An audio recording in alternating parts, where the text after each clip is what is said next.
प्रिय छात्र छात्राओं, मैं डॉक्टर प्रदीप कुमार गौतम।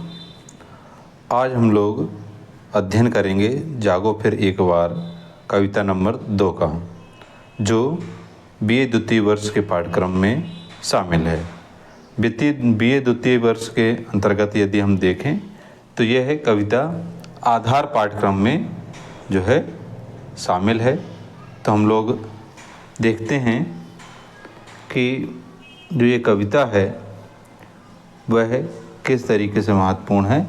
और ये कविता केवल बीए द्वितीय वर्ष भी नहीं, बीए प्रथम वर्ष के जो छात्र छात्राएं हैं, हिंदी काव्य पाठ का जब हम लोग अध्ययन करेंगे तो उसके अंतर्गत भी ये कविता जो है शामिल है। तो ये कविता बीए सेकेंड ईयर में आपके आधार पाठ्यक्रम में तथा बीए प्रथम वर्ष में साहित्य के अंतर्गत जो है इस कविता का हमें क्या करना है, अध्ययन करना है। तो इस कविता में चलकर हम लोग देखते हैं कि इस कविता में क्या चीज़ें महत्वपूर्ण हैं। कविता है जागो फिर एक बार समर अमर का प्राण गान गाय महासिंधु से सिंधु नद तीरवासी सैंधव तुरंगों पर चतुरंग चमू संग सवा सवा लाख पर एक को चढ़ाऊंगा गोविंद सिंह निज नाम जब कहूँगा। किसने सुनाया यह वीर जन मोहन अति दुर्जय संग्राम राग का खेला रण 12 महीनों में शेरों की मांद में आज आया है स्यार जागो फिर एक बार। तो अगर हम लोग इस कविता को ध्यानपूर्वक समझने का प्रयास करें तो ये कविता कह क्या रही है, और यह जागो फिर एक बार पुनः क्यों जगाने की बात कर रही है। क्योंकि ये कविता जिस दौर में लिखी गई उस दौर में भारत देश में आपके अंग्रेज़ों का शासन था और ब्रिटिश साम्राज्य ने पूरी तरीके से देश के अंदर अपनी जड़ों को मजबूत कर लिया था। और ऐसे समय पर जब चारों तरफ त्राह त्राह मची हुई थी, लोग परेशान थे, कई तरीके के कर, कई तरीके की प्रताड़नाएं समाज के कई लोगों को जो है दी जा रही थी। उस दौर में सूर्यकांत त्रिपाठी निराला जी ने अपनी जिम्मेदारी समझी कि हमें फिर से जो है इस समाज को जगाने का काम करना चाहिए। क्योंकि किसी भी राष्ट्र में जब कभी भी किसी तरीके की समस्या आती है तो उसमें हमें कुछ तो क्रांतिकारी होते हैं जो प्रखर तौर पर बिल्कुल सामने लड़ते हैं, लेकिन बहुत से क्रांतिकारी ऐसे होते हैं जो अपनी कलम की ताकत से जो है लोगों को जगाते हैं। उन्हीं महान क्रांतिकारियों में छायावाद के आधार स्तंभ कहे जाने वाले सूर्यकांत त्रिपाठी निराला जी कहते हैं कि जागो फिर एक बार समर अमर कर प्राण, मतलब समर अमर कर प्राण में कि समर मतलब युद्ध के मैदान में अपने आप को क्या कर दो, अमर कर दो। मतलब अपने प्राणों की अगर आहुति देनी पड़े तब भी हमें देने में चूकना नहीं चाहिए। जिस तरीके से गुरु गोविंद सिंह कहते हैं ना कि जिस तरीके से गुरु गोविंद सिंह द्वारा यवन सेना का सामना करने के लिए मान गए महासिंधु से सिंधु नद तीरवासी सैंधव तुरंगों पर चतुरंग चमू संग, कि सिंधु नदी तट के निवासी वीरों को पुनः जागृत करने हेतु आह्वान किया है। क्यों आह्वान किया है? क्योंकि सैंधव तुरंगों पर चमू संग सवा सवा लाख पर एक को चढ़ाऊंगा, कि जिस अमर युद्ध की प्रतिज्ञा कर एक बार पुनः जागकर चारों प्रकार की सेना के साथ श्रेष्ठ क्या करना है, अश्वों पर सवार होकर तैयार युद्ध के लिए तैयार हो जाना है। वो कहते हैं कि मैं अपने गोविंद सिंह के नाम को तभी सार्थक मानूंगा जब एक एक को सवा सवा लाख पर चढ़ाऊंगा। यहाँ पर एक एक को सवा सवा लाख पर चढ़ाने से तात्पर्य क्या है कि जब यवन राज्य था, यवनों का यहाँ यवन लोग यहाँ पर निवास कर रहे थे, तो उस समय पर जो गुरु गोविंद सिंह जी थे, गुरु गोविंद सिंह जी ने अपने वीर योद्धाओं को ललकारा था और कहा था कि हमारे वीर योद्धा जो है, एक एक वीर योद्धा 1.25 लाख यवन सेना पर क्या होगी, भारी होगी। और उस दौर में उन्होंने बहुत से जो यवनों को है उनको जो है मार भगाया था। कहते हैं, किसने सुनाया यह वीर जन मोहित अति दुर्जय संग्राम राग। गुरु गोविंद सिंह सिखों के क्या थे, गुरु थे, जिन्होंने यवन आक्रमणकारियों से युद्ध किया और अपने एक एक वीर सिपाही को क्या किया था, 1.25 लाख की सेना का सामने करने के लिए तैयार किया था। और अगर हम देखें सैंधव तुरंगों में चतुरंग चमूसंग, तो चतुरंग सेना में कौन कौन सी सेनाएं हैं, पैदल है, घुड़सवार है, गज सवार है, रथ सवार, ये सभी हैं। फिर कहते हैं कि फाग का खेला रण 12 महीनों में। यहाँ फाग का रण क्या होता है, 12 महीने लगातार चलता रहता है। अर्थात तात्पर्य क्या है, तात्पर्य यह है कि युद्ध का मैदान भारत जैसी भूमि पे हमेशा सजा रहता है और यहाँ लगातार हमेशा युद्ध होते रहते हैं। फिर कहते हैं कि शेरों की मांद में आज घुस आया है स्यार, कि आज सिंह की गुफा में गीदड़ रूपी सियार जो है, गीदड़ क्या कर रहे हैं, घुस आए हैं, मतलब अंग्रेज घुस आए हैं। इसलिए हे देशवासियों, आप लोग सभी जागृत होकर क्या कीजिए, इनसे युद्ध करने के लिए तैयार हो जाइए। तो हम लोगों को यहाँ पर क्या करना है, व्याख्या भाग को समझने का प्रयास करना है कि व्याख्या क्या होगी। फिर आगे हम लोग देखें तो आगे क्या हो जाएगा, सत श्री अकाल भाल अनल धक धक कर जला, भस्म हो गया था काल, तीनों गुण ताप त्रय अभय हो गए थे तुम, मृत्युंजय व्योमकेश के समान अमृत संतान, तीव्र भेद कर सप्तावरण मरण लोक शोकहारी, पहुँचे थे वहाँ जहाँ आसन है सहस्त्रसार, जागो फिर एक बार। तात्पर्य क्या है कि सत श्री अकाल, सत श्री अकाल क्या है, अगर देखा जाए तो हमारे देश के जो सिख समुदाय के लोग हैं उनका जो संबोधन का जो चिन्ह प्रतीक है, जो सुबह के नमस्कार में हो या किसी से मिलने के नमस्कार में हो, तो कहा जाता है सत श्री अकाल। तो गुरु गोविंद सिंह की सैनिकों को सत श्री अकाल से संबोधित किया है।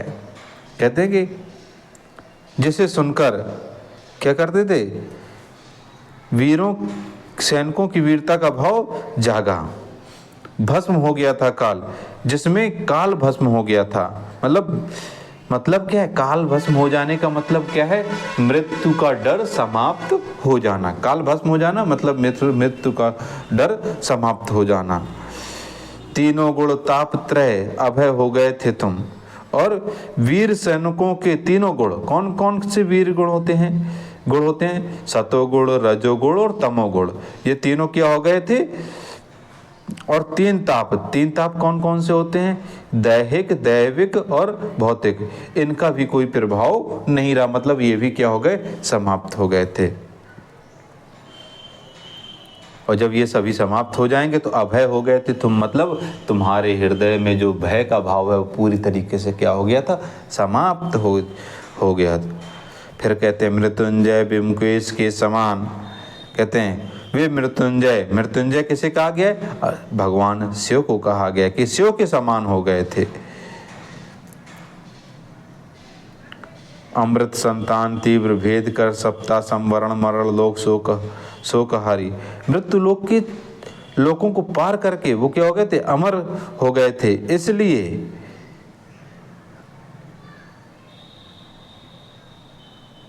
मरण लोक शोकहर, इसलिए शोक को नष्ट करने वाले ऐसे लोक में पहुंच गए थे जहां पर पहुंचे थे, वहां जहां है शस्त्र सार, जहाँ पर अनहद नाद सुनाई देता है, मतलब जहाँ पर मुक्ति का रास्ता जो है क्या होता है, दिखाई देता है। इसलिए हे साथियों, हे देशवासियों, आप लोग पुनः क्या हो जाओ, जागृत हो जाओ, पुनः जाग जाओ और अपने देश की रक्षा के लिए अपना यदि सर्वस्व निछावर करना पड़े तो भी पीछे मत हटो। फिर आगे क्या कहते हैं, अगले उसमें चलते हैं कि सिंघनी की गोद में छीनता रे शिशु कौन, मौन भी क्या रहती वह रहते प्रण रे अजान, एक मेष माता ही रहती है निर्मेष, दुर्बल वह छिनती संतान, जब जन्म पर अपने अवशब्द तप्त आंसू बहाती है, किंतु क्या योग्य जन जीता है, पश्चिम की उक्ति नहीं गीता है, स्मरण करो बार बार, जागो फिर एक बार। यहाँ पर जो है क्या कहते हैं कि सिंघनी की गोद में छीनता रे शिशु कौन, कि सिंधु वीरों को यवनों के मुकाबले हेतु वीरता का बोध कराते हुए क्या प्रेरित किया है कि सिंघनी की गोद में कौन उसका पुत्र छीनता है, कि जो भारत माता है वो क्या है, सिंघनी है, और उसकी गोद से किसी की हिम्मत नहीं है जो उसके लाल को छीन सके, और तुम इस भारत भूमि के क्या हो, लाल हो। मौन भी क्या रहती है वह रहते प्राण, और जो सिंघनी होती है, मतलब जो भारत माता के जो संरक्षक वीर सपूत हैं, क्या उनके जब तक हृदय में प्राण बचे हुए हैं तो भी क्या वो मौन रहेंगे, मतलब कि अपने प्राणों के रहते बिना पलक झपकाए वह मौन नहीं रहती। कौन, भारत माता। कहते हैं कि रे अजान, मतलब रे अजान का मतलब कि हे अनजान पुरुषों, हे अनजान मनुष्यों, एक मेष माता ही रहती है निर्मिमेष, दुर्बल व छिनती संतान, जब कहते कि दुर्बल जो मेष माता में जब उसकी संतान को छीना जाता है तब वह अपने जन्म को अभिशप्त मानकर क्या करती, पश्चाताप करती है। जन्म पर अपने अभिशप्त तप्त आंसू बताती है, कि अपने जन्म को अभिशप्त मानकर क्या करती है, अपने आंसुओं को बहाती है, मतलब खुद को दुर्बल समझने लगती है।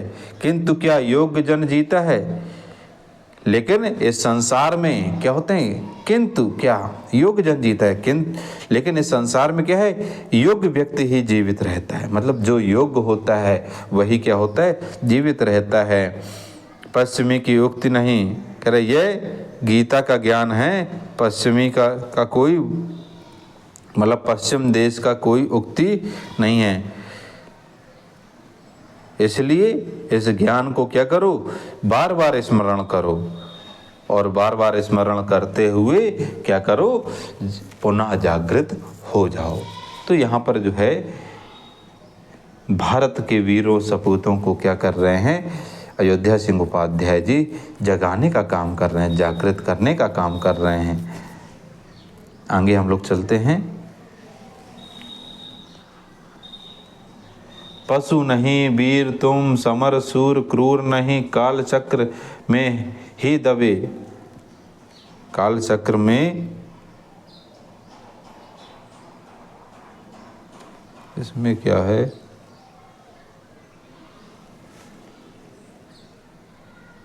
काल चक्र में हो दबे आज तुम राजकुंवर, समर सरताज पर क्या है, सब माया है मुक्ति हो सदा ही तुम, बाधा विहीन बंद छंद ज्यों, डूबे आनंद में चित्तानंद रूप, महामंत्र ऋषियों का अणुओं परमाणुओं में फेंका हुआ, तुम हो महान, तुम सदा हो महान, है नश्वर ये दीन भाव, कायरता काम परता ब्रह्म हो तुम, पद रज भर भी नहीं पूरा यह विश्व भार, जागो फिर एक बार। वो कहते हैं कौन, सूर्यकांत त्रिपाठी निराला जी कहते हैं कि पशु नहीं वीर तुम, कि तुम पशु नहीं हो, तुम भारत देश के वीर सपूत हो। समर सूर क्रूर नहीं, तुम क्रूर नहीं हो लेकिन समर मतलब युद्ध के मैदान के बहुत बड़े सूरमा हो। काल चक्र में हो दबे आज तुम राजकुंवर की। हे राजकुंवरों, हे राज परिवार के वंशजों, हे भारत भूमि के वीर सपूतों, काल चक्र में तुम समय की गर्त में दबे हुए हो। अपने आप को पहचानो, समर सरताज पर क्या है।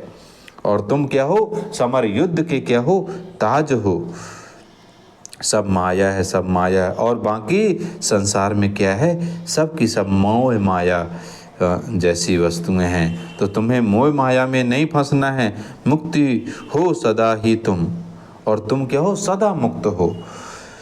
बाधा विहीन बंद छंद ज्यों, जिस तरीके से बाधा विहीन होकर छंद के बंधन से कविता मुक्त हो गई है, इसी तरीके से तुम भी क्या हो, मुक्त हो विभिन्न माया मोह से। और तुम युद्ध का जो समर का जो आनंद है, उसके लिए क्या करो, तैयार रहो। डूबे आनंद में सच्चिदानंद रूप, कि तुम आनंद को भोग करने वाले हो। और आनंद को भोग कब कर पाओगे, जब महामंत्र ऋषियों काणुओं परमाणुओं फेंका हुआ कि हमारे जो देश के महान ऋषि मुनि हैं, उन्होंने अणुओं परमाणुओं की कई जो है खोज की हैं।